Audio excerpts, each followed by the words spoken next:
Hey, what's up everyone? I wanted to put together this tutorial here for all of you who may have been, following on the Golden Team Mobile Facebook group. I put together this working Google Doc. It's one of the posts that I made that basically goes and club maps every hole. I just finished the entire Desert Valley Front 9. So I just wanted to kind of go through and do a 9 hole and just kind of talk through the sheet a little bit. Now, if you want to pull it up, you'll have to find my post in the Golden Team Mobile Facebook group, and you could search for my name and find the Google Doc. It's basically just a updatable document spreadsheet that I put together, and you can go and view everything that I did. And I'm just going to kind of talk through the shots from that sheet. So if you want to follow along, go to the group, get the sheet, and just kind of watch this video kind of simultaneously as I'm walking through, because I'm not going to pull it up in this game.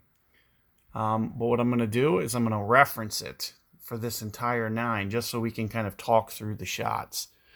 So here you're going to see that I'm just going to kind of put the ball out here in play. And for hole number 1, let's just see where we are distance-wise. Set 174 to the pin. So looking at the sheet, there's a good way that I can do this. And with a 4-iron is kind of just like a regular shot. So the 4-iron is 167 to 179 typically. Now what I'm going to do is use a javelin to get this wind down to make it that much holeable. It's also going to make, because the one thing you're not going to have to worry about when you're playing this sheet, you won't have to worry about playing elevation, because I hit all the shots for you. So it's going to kind of factor in the green slope, it's going to factor in elevation, all of that. The only thing that you still are going to have to play is the wind. So if I reduce the wind down, it reduces the amount that I'll have to play. Now, for a 4-iron, it says 167 to 179 is the shot that I have for 100% for the 4-iron. Now, with the wind, that's going to push it to about 180. So you're going to see that I only have 174 to the pin, so I have to come off 6 yards. 6 yards, I'm thinking of coming off 3 to 4%, because each percent should essentially be, 1.8 yards, give or take.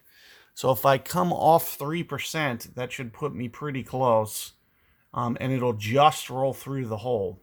So I'm thinking something along the lines of a 97er. So that's more or less what you're going to see that I try to dial up. And that's kind of what the use of this sheet is going to be. So you can get dialed in and really just run a lot of these shots right by the hole or in. So it looks like it's coming in, and sure enough, there it is. I start off hole number 1 with the great shot hole out. So we're already off on the right direction here. Now, going to hole number 2, you're going to see, I put together this sheet. This is going to be a little bit tougher. So you can see that it's kind of a tucked pin here. Very challenging pin.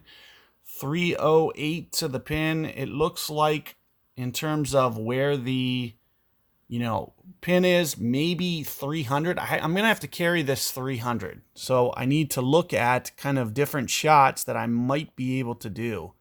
So it looks like a gold tee high is going to add 19 yards of carry.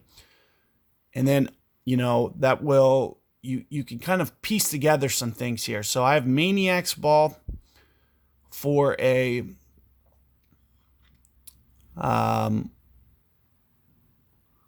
3-wood, which is going to put me at 278 carry, 292 rollout. And if I wanted to kind of just play it off to the side, which is probably what I'm thinking about doing. So if I go gold tee, for example, the distances that it shows is, well, it says that a grabber is, and I might just end up just kind of putting these yardages in, but if you look at where the basic ball is, for example, it says 263 is the carry, 257 with a 3-wood.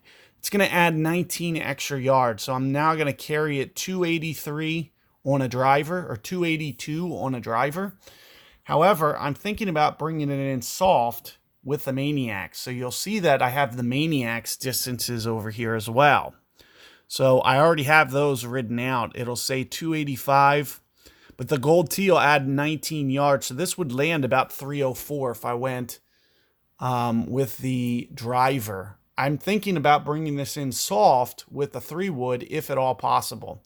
So typically it'll roll out to 292 with the Golden Tee extra carry. We should be able to get this to 305 on a 3-wood, somewhere along the lines of that.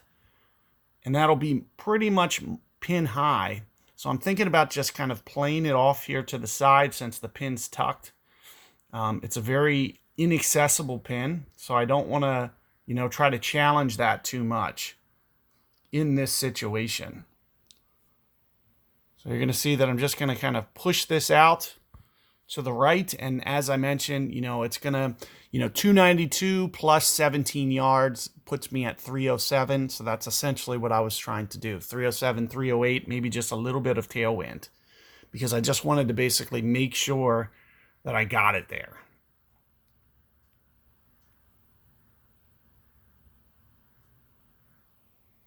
So there you can see we put in that eagle. And we just weren't able to get aggressive. Now, I do have the sheet here set up to where you guys will be able to, kind of work through that and try to figure out, if you can get aggressive or not on some things. So here you can see on hole 3, we have a front pin.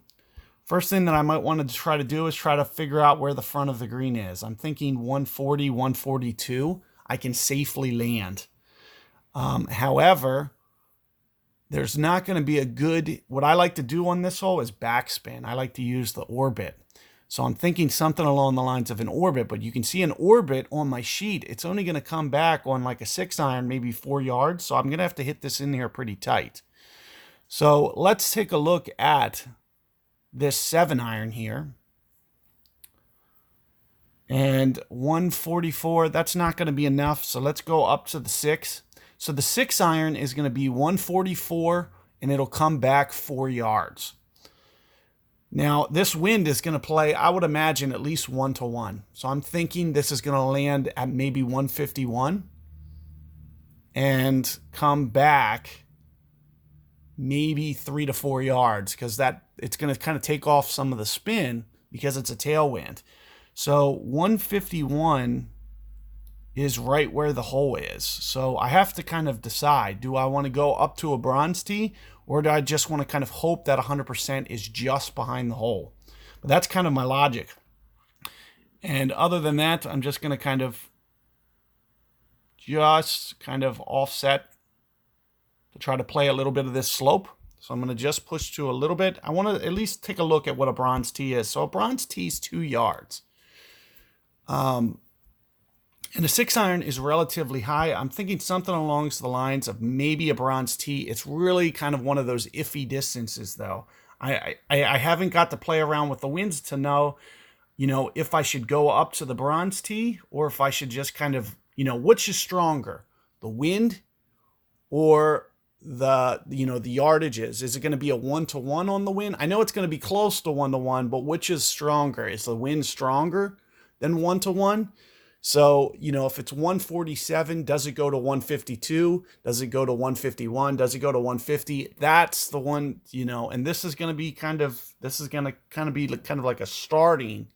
And eventually I'm going to try to write a wind algorithm that just kind of factors in this. So, this is kind of like the starting point to kind of looking at wind here. So let's just see how deep that comes. And it looks like 1-to-1 is not enough, because I just needed to not use that bronze tee, and I would have potentially holed that out.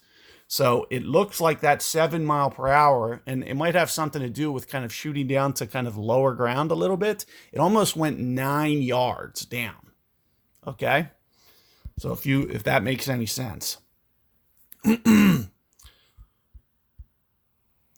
So now hole number 4, I have a lot of things written down. I like to get that other tee box if possible. Sometimes, especially with a favorable wind, you might see that I try to get this just a little bit more aggressive. I mean, typically what I'm trying to do is I'm trying to hit this over here onto these rocks, but I typically won't try to get this aggressive, but this is kind of one of those instances where I kind of feel like I want to, because getting it over on these rocks puts me closer to the hole. But I also have to avoid the trees if I'm going to try to do this. So I'm going to just try to do kind of just like a gentle hook over here. And as I mentioned, you know, one of the reasons that I'll try to typically do that is just to get it closer. It'll make it just a little bit easier for me to get home onto the green here. Now, this is not going to be the easiest shot. Now, one of the things that I'll typically do from these rocks, and with this wind, sometimes you can go, you can B1 around these trees. Now, I don't think I got my tee shot good enough to do that. I would have needed to get it down closer to that water in order to do that B1 shot around these trees. So what I'm thinking is almost just kind of lightly, gently fading it behind this, or if I can maybe duck underneath. I can't tell if I can duck underneath of that. I might be able to. But one of the things that you'll see that I do is I'll try to figure out, okay, the front of the green here is 264. So if it's 264, looking at my sheet, 263 is a driver 95. So I can maybe go driver 95, but the only thing I can't see is, am I going to duck underneath that tree or not? So if it ducks underneath of that tree, I'm safe, and it's really in this iffy distance. Otherwise, it's going to clip the tree. And it's really tough to tell, but it looks like right around 95% is exactly where I want to be, because it's just going to shoot onto the very front of the green and roll out to kind of the back a little bit. And it looks like it probably clipped that tree. So it did clip the underside of the tree, and you can see that I end up in the bunker as a result. So what you're going to see from the bunker, I might use like a javelin just to make it a little bit holdable. And I'm thinking in this situation, I'd pretty much go pretty full here and just try to play a little bit of the slope. Now, you got to keep in mind, you know, the ball's going to bounce and roll out, and it's a little bit of an uphill, so I might not quite get this to the hole, but it's going to be very close to kind of perfect weight here. So let's see what we can do, and it looks like it just stopped short. As I mentioned, I told you it was going to be close because of the uphill factor. So a lot of times what I might do there is I might club up to the sand wedge and try to do a percentage shot. So it still has that rollout. And if I did that, I would typically switch up to a streak. But I wanted to kind of go for that just in the event that I was able to get that. Okay, so let's talk about hole 5 now. So I have a whole sheet, and my sheet basically tells you to hit a B3 shot here. There's almost no exception for that. And this is kind of a really favorable wind for this. So if the pin's at 277, I need to look at something that's going to kind of carry that far. So I'm kind of looking at the driver with this tailwind. The driver gold tee high is probably going to land right behind the hole and suck back. So that's more or less what I would try to do in this situation. So typically I'll try to put it over to the right, create the best angle possible. And if you see down at the bottom, I wrote notes where it says where I'm kind of aiming. So you'll see that I typically aim kind of right way over here because it never hooks back quite enough. So something along the lines of this with an orbit. And it looks like I have enough room behind the pin to land. I imagine with a driver with a 7-tail wind, since it doesn't go as high, I might get extra 5 yards. This is probably going to land about 280, 282, which is going to be just behind the hole, and then it'll suck back for a chance for a hole-in-one. If I can get that alignment, that's kind of the biggest thing. And all I'm going to do, and you're going to see that when I do these shots, I try to exaggerate as much as possible. And you can see it kind of did exactly what I said it was going to do. Land right behind the hole, give myself a chance to back it up into the cup.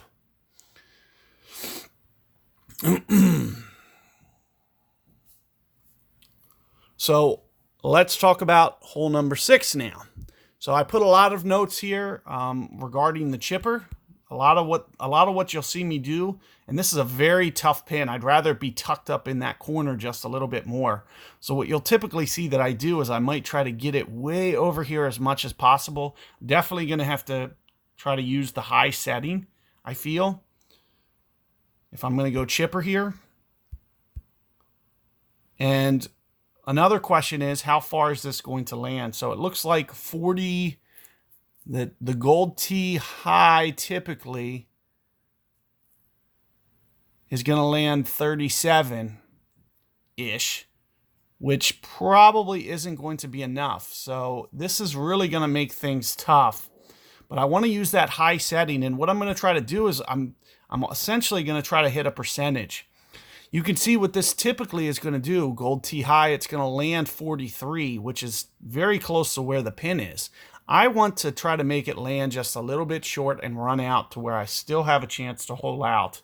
But you're going to see that I'm going to play just a tiny bit of wind here, and I want to land it maybe about 40. So it has enough. So I want to take off just a touch. Now I typically, but I also want to miss.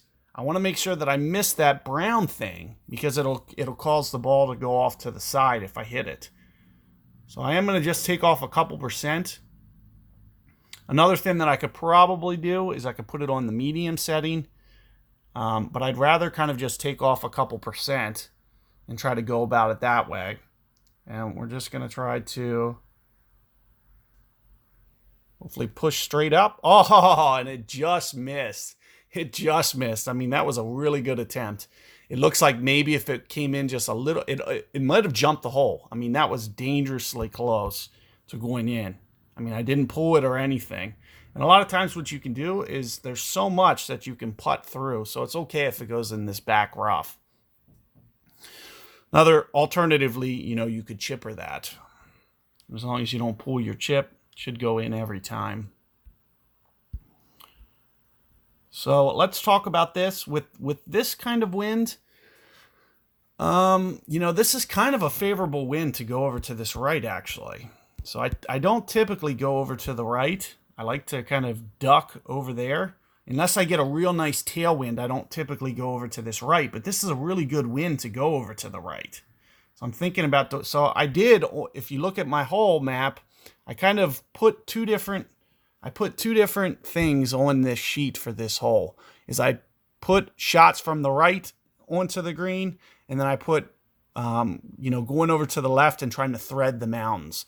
The thread the mountain shot, this is a pretty good pin for that. This would have been a great pin for me to go over to the left and kind of try to thread that mountain. But let's just take a look here. If I can get this land right. Now, one of the things I won't be able to do is it looks like 3-wood is going to land around here. That's not going to be what I'm going to be able to do. I'm going to need to kind of go driver right at the hole here. And it looks like driver isn't going to carry enough unless I land this absolutely perfect or over to the left. So one of two things, this is going to run through more than likely. Another thing that I can try to do is I can try to gauge where this rough is, and I could essentially rough bump it through. So if I was to actually shoot this over to the right here kind of intentionally, there's a little bit of rough gap, and it looks like, my driver's typically going to land 291, which is going to be perfect. So it looks like if I can hit this right patch over here, which is a tough shot to do, you got to try to play the wind, you got to dodge the bunkers, all that good stuff. But if I can actually get this to land perfect, this should hit the rough and run up onto the green. And sure enough, I actually pulled it off. So there you can see that it came in and just missed the bunker, and it was able to rough bump up there towards the hole. So I was able to get the eagle.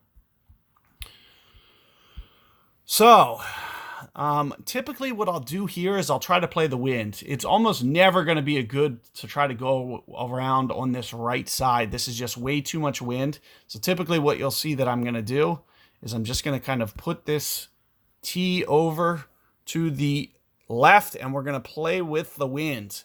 That's typically what I'll do in the expert level is make sure that, because the wind's so high, it's really hard to try to counter.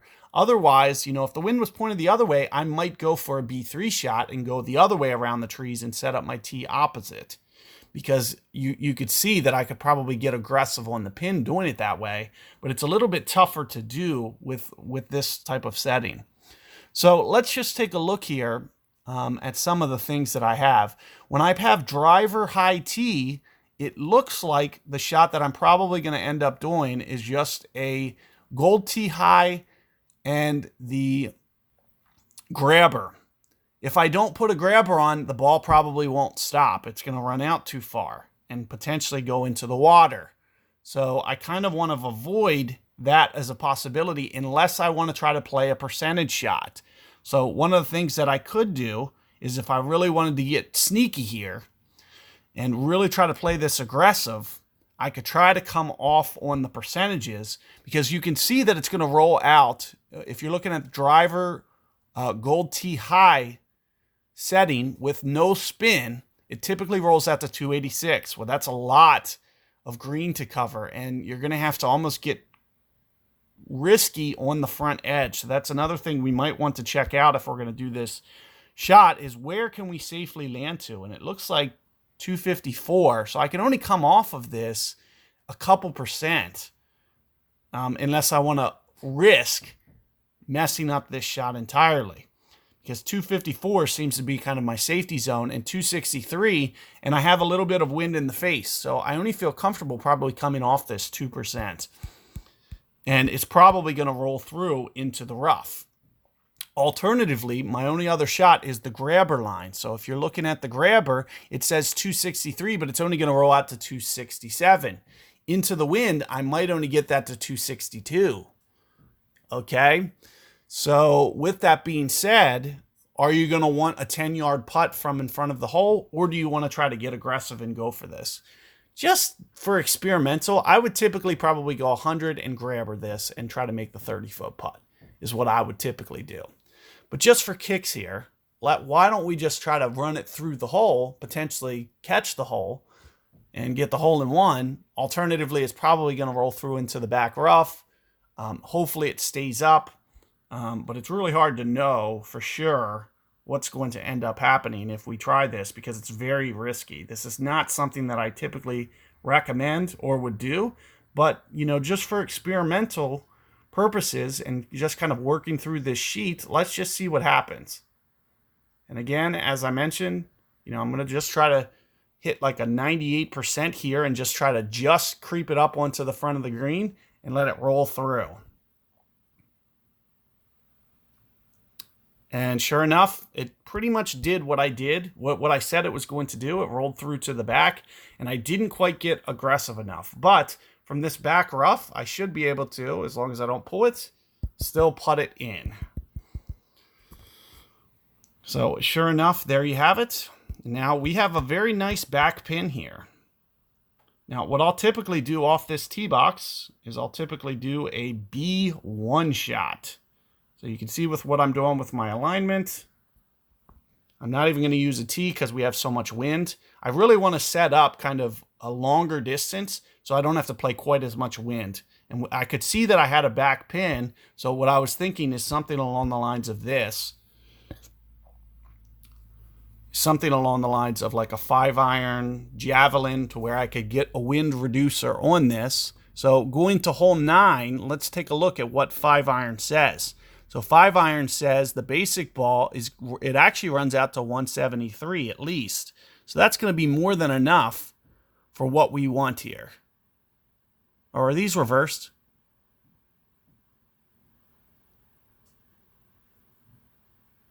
Yeah, I reversed these. I think it's going to roll out to 163. And this was supposed to say 173.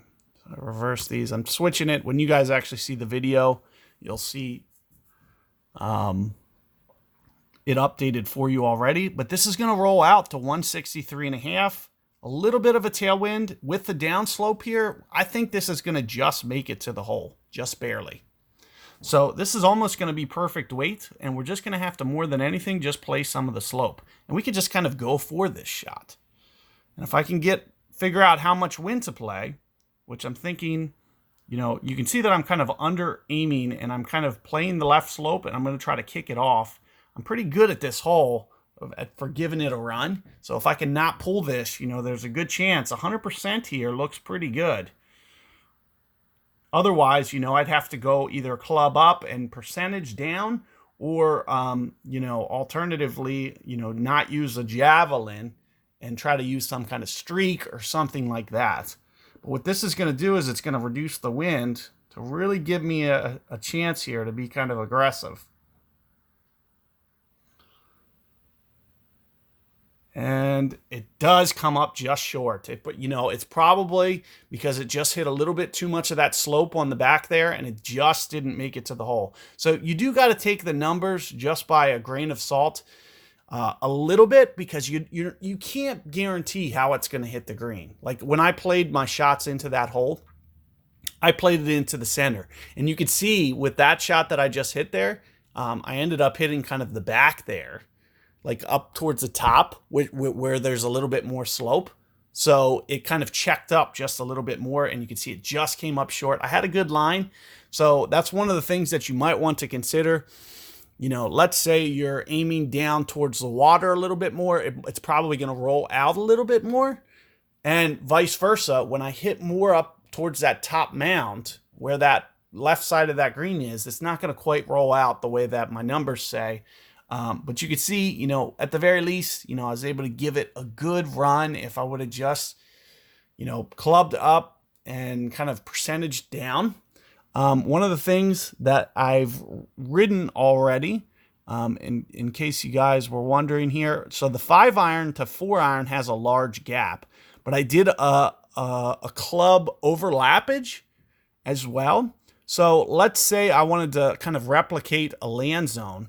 So for the 5-iron, the equivalence is 89% 4-iron. So that's going to make them land at the exact same. Now the 4-iron might roll out a little bit more because it's a little bit lower trajectory, but that's an equivalent that I probably could have done there, and it would have probably maybe ran out to the hole. So let's just say, for instance, that replicates the same land zone. So if you saw I hit 5-iron 100%, a 4-iron would have landed at the same spot and probably rolled out just a little bit more. So if I would have hit that 4-iron 89%, or let's just say 90% to be safe, it would have rolled out to the hole and potentially gone in. And I would have also been able to play less wind, more slope, because it would have came in lower with a little bit lower trajectory. So that's kind of an equivalent alternative shot. And let's just for kicks, I'll go back and hit that shot for you guys just so we can kind of talk about that.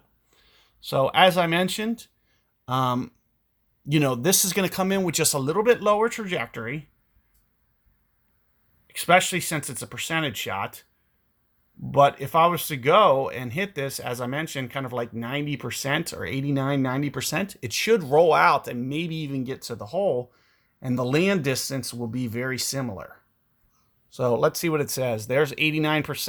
And as I mentioned, it is rolling out just a little bit more. Had I hit that, and you can see I actually ended up pulling it though. I was probably only about 2 feet short there. If I would have had that online, you can see it says 8 feet, but it was mostly because I missed to the left. I think I pulled that a little bit.